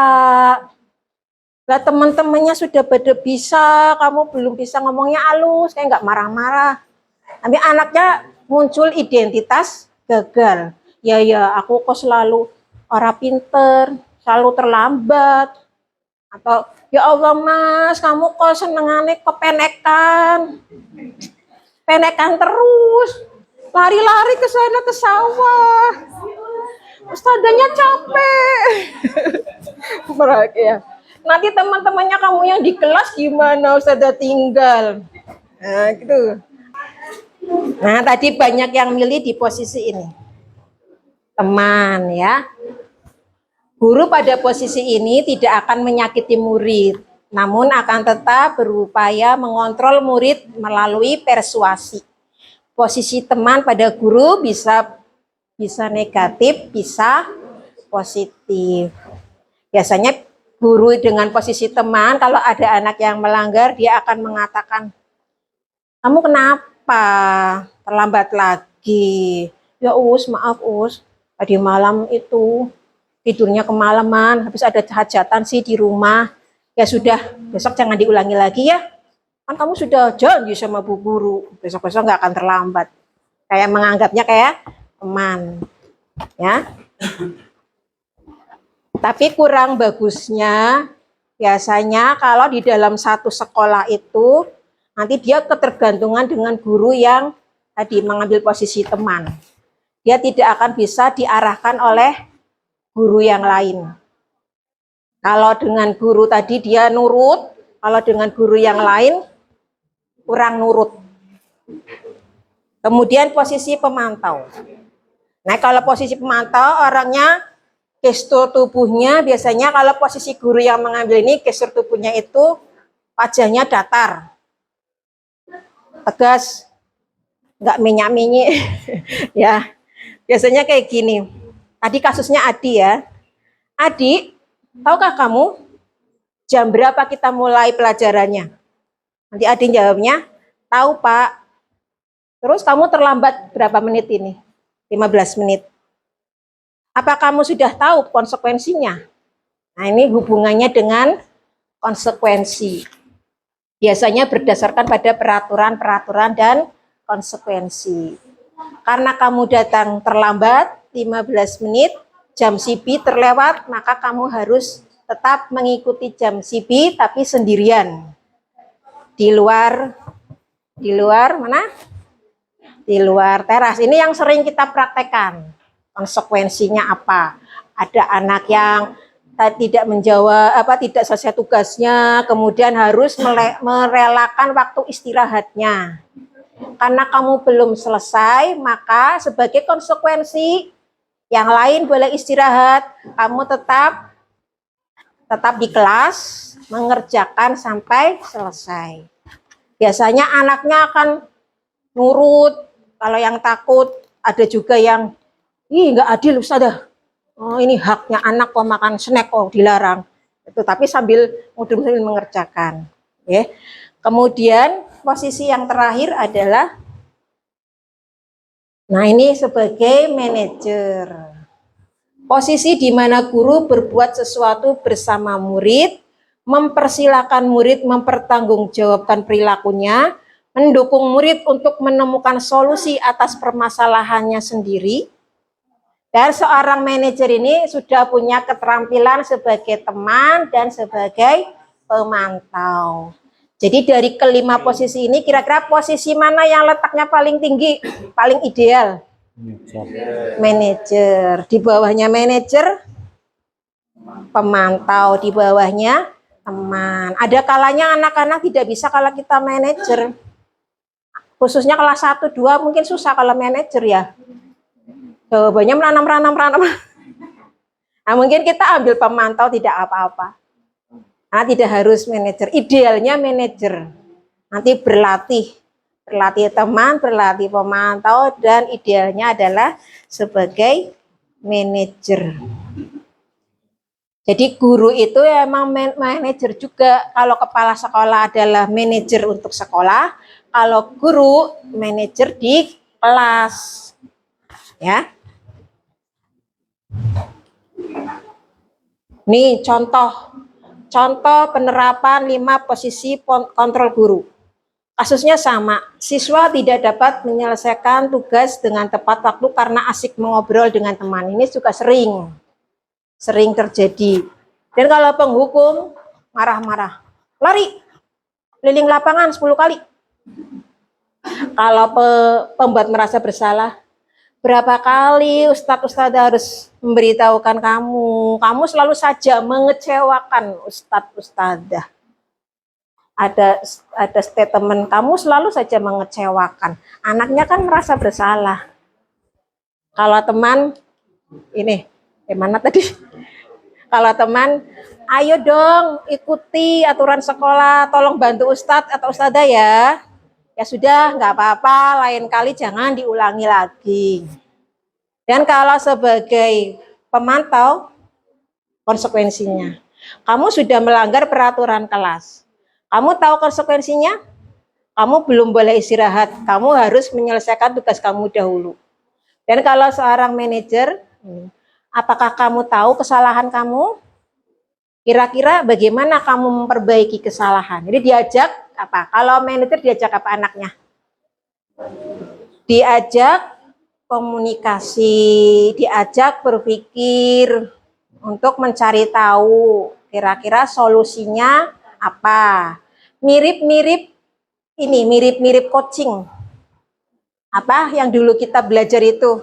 Tapi kalau coaching itu untuk memaksimalkan potensi yang dimiliki anak, tapi kalau ini nanti posisi manajer dan prakteknya namanya restitusi, itu mengcoaching anak dalam rangka untuk anak bisa melaksanakan keyakinan kelas atau keyakinan sekolah. Mbak Ustadz Ustada interaktif dengan Ustadz Ustada ya. Kira-kira kalau ada guru ngomongnya kayak gini, posisi kontrol apa ke aku? Saya kecewa sekali dengan kamu. Oke, ini pembuat merasa bersalah. Kalau ini melotot matanya, kamu tidak pernah benar melakukannya. Penghukum. Gambarnya pas apa enggak? Nyari gambar guru lagi, Bu. Kemudian, nah ini, apa rencanamu untuk menyelesaikan masalah ini? Kira-kira ambil posisi apa? Manajer. Relatednya sama gambarnya ya. Nah, orangnya tenang. Nah, ambil buku kayak gini mau ditulis sih, ya. Ditulis kasus anak. Guru harus menulis buku kasus ya. Kalau nanti melaksanakan restitusi ditulis. Nah ini, ayolah lakukan demi Ustadzah ya. Ini posisi kontrol sebagai teman. Kayak siapa nih, cantik sekali. Kemudian, nah ini, kamu tidak akan pernah dapat nilai jika kamu tidak mengerjakan tugas. Ini posisi sebagai pemantau karena ada konsekuensinya. Kalau nggak mengerjakan tugas ya mana mungkin dapat nilai. Tadi sudah ya, nanti kayak gitu prosesnya. Nah ini restitusi. Restitusi ini materi lanjutan dari materi yang tadi. Setelah kita mengetahui ada 5 posisi kontrol dan kita memilih manajer, maka seorang manajer akan melaksanakan praktek restitusi. Restitusi dipraktekkan tidak di hadapan teman-teman yang lain. Diajak bincang-bincang santai. Ya, dan tidak dipraktekkan untuk siswa saja sih sebetulnya. Ke anak-anak kita di rumah juga bisa, oke. Ini proses menciptakan kondisi bagi murid untuk memperbaiki kesalahan mereka sehingga mereka bisa kembali ke kelompok mereka dengan karakter yang lebih kuat. Restitusi juga adalah proses kolaboratif yang mengajarkan murid untuk mencari solusi untuk masalah, membantu murid untuk berpikir tentang orang seperti apa yang mereka inginkan dan bagaimana mereka harus memperlakukan orang lain. Penekanan pada restitusi bukanlah bagaimana berperilaku untuk menyenangkan orang lain, tapi menghindari ketidaknyamanan. Namun tujuannya adalah menjadi orang yang menghargai nilai-nilai kebajikan yang mereka percayai. Jadi penekannya bukan membantu murid agar murid bisa berperilaku menyenangkan bagi teman-temannya, bukan. Tapi membantu murid agar murid menjadi orang yang menghargai nilai-nilai kebajikan yang mereka percayai. Ciri-ciri restitusi ada banyak ini ya. Restitusi bukan untuk menebus kesalahan, tetapi belajar dari kesalahan dan lain sebagainya. Nah ini, di dalam melaksanakan restitusi, ada yang disebut namanya segitiga restitusi. Segitiga restitusi itu artinya tahapan-tahapan yang dilakukan oleh seorang guru atau kepala sekolah atau orang tua itu di dalam melakukan praktek restitusi. Yang pertama, menstabilkan identitas. Yang kedua, validasi tindakan yang salah. Kemudian yang ketiga, menanyakan keyakinan.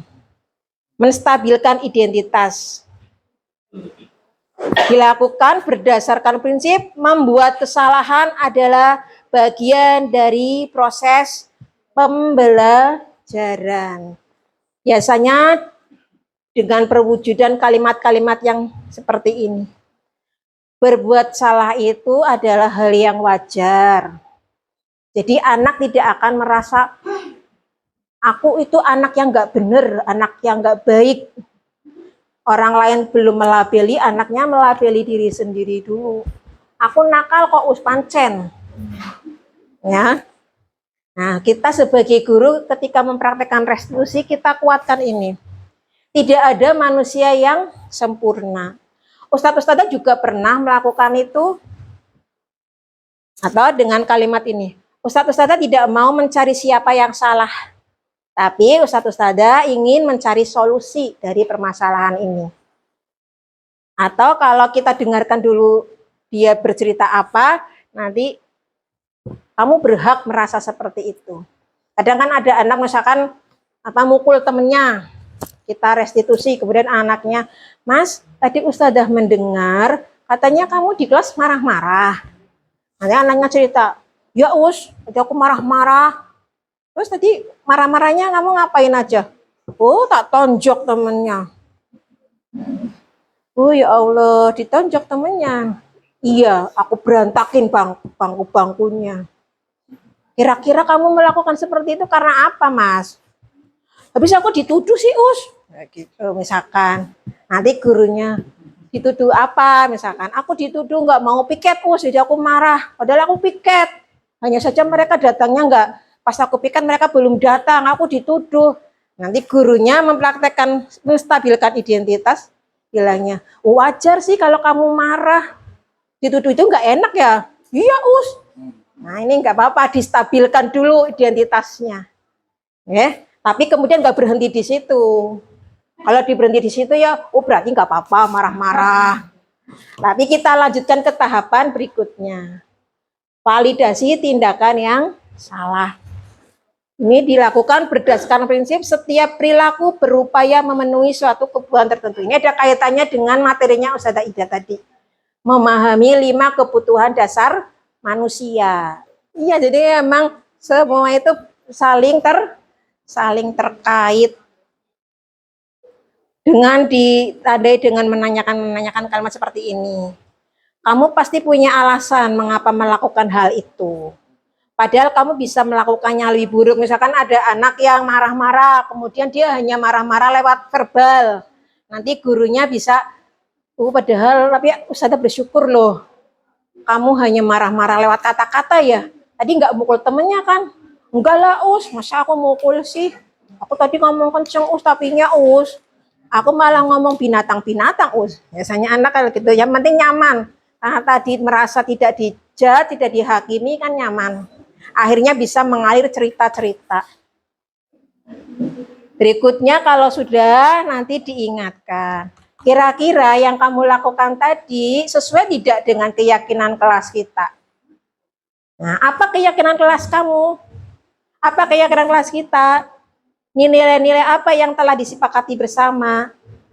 Ya, seperti apa gambaran sebuah kelas yang ideal menurut kamu? Atau juga kamu ingin menjadi pribadi yang seperti apa? Nah, ini contohnya. Nanti Ustazah ini juga ditampilkan. Nih. Bagaimana kabarnya hari ini? Baik, Bos. Alhamdulillah. Mbak Medina, Ustazah mendengar. Ini kurang, nanti dikritisi ya. Ini belum betul sekali. Aku nggak maksud aku cuma mau pergi aja, tidak ada yang tiket. Oh, Mbak Medina yakin nggak naruh tiket? Yakin sih enggak, aku cuma dapat laporan dari teman-teman. Dan aku sebagai ketua kelas harus pengen pergi ya. Oh, sudah paham. Berarti Mbak Medina itu karena tanggung jawab Pakai ini. ketua kelas ya. Pakai ini. Tapi caranya Mbak Medina ngatur Mbak Naura bagaimana? Aku mau kerja mengusahakan belajar juga biar cukup tiket. Begitu. Karena ini ya karena tanggung jawabnya sebagai ketua kelas ya. Di identitasnya ketua kelas. Jadi kalau dia merasa ada murid temannya yang tidak tiket kan dia merasa bertanggung jawab. Distabilkan di situnya. Kesalahan itu kira-kira perbuatan yang baik atau kurang baik ya? Kurang baik ya. Seharusnya bagaimana yang dilakukan Mbak Medina? Kita harus cek dulu laporan itu benar atau enggak. Begitu, iya. Kemudian Mbak Medina mungkin nggak pakai skrip karena pakai skrip nggak malah gagal tuh saya mengalir dialognya. Keyakinan kelas kita. Enggak. Keyakinan kelas kita mana yang kira-kira Mbak Medina langgar? Aku udah melanggar keyakinan kelas yang nilai menghormati orang lain. Menghormati orang lain. Kemudian berikutnya nanti apa rencana Mbak Medina? Aku harus minta maaf sama Naura. Masya Allah. Ya. Nah ini langsungin aja wis. Ini tak kasih, tak suruh. Assalamualaikum. Refleksi. warahmatullahi wabarakatuh. Oh, boleh di share itu us Padletnya us. Padlet. Biasa dipanggil Medina. Saya murid dari kelas 5A. Cerah ya. Dan saya bersekolah di SDT Buadik Malang. Perkenalkan nama saya Naura Ismira Felaria. Biasa dipanggil Naura. Saya murid dari kelas 5A dan bersekolah di SDT Buadik Malang. Kami sangat senang sekolah di SDT Buadik karena setiap kami ada masalah, ada teman, kami tidak disalahkan, melainkan kami dibimbing dan diberi waktu untuk berpikir dan merenung, sehingga kami menyadari kesalahan kami dan juga bisa menemukan solusi atas masalah kami. Sehingga kami pun selalu rukun sesama teman dan kelas pun menjadi lebih kondusif, aman, nyaman, dan menyenangkan. Nah, jargonnya itu. Dari kami, wassalamualaikum warahmatullahi wabarakatuh. Iya, waalaikumsalam. Terima kasih Ustadz semua.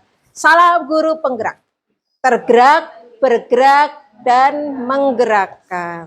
Semangat Ustadz semuanya. Saya juga termotivasi mengikuti guru penggerak, juga ingin memberi contoh kepada Ustadz semuanya bahwa belajar tidak terkendala dengan usia. Demikian, terima kasih yang tak terhingga kami ucapkan atas antusias Ustadz semuanya, kehadirannya, dan semuanya mudah-mudahan tolabul ilmi kita pada siang hari sampai sore ini mendapatkan ilmu yang bermanfaat. Kita diberi kekuatan untuk bisa menerapkannya. Ya, demikian billahi taufiq wal hidayah. Wassalamualaikum warahmatullahi wabarakatuh. Waalaikumsalam warahmatullahi wabarakatuh. Beri tepuk tangan yang meriah.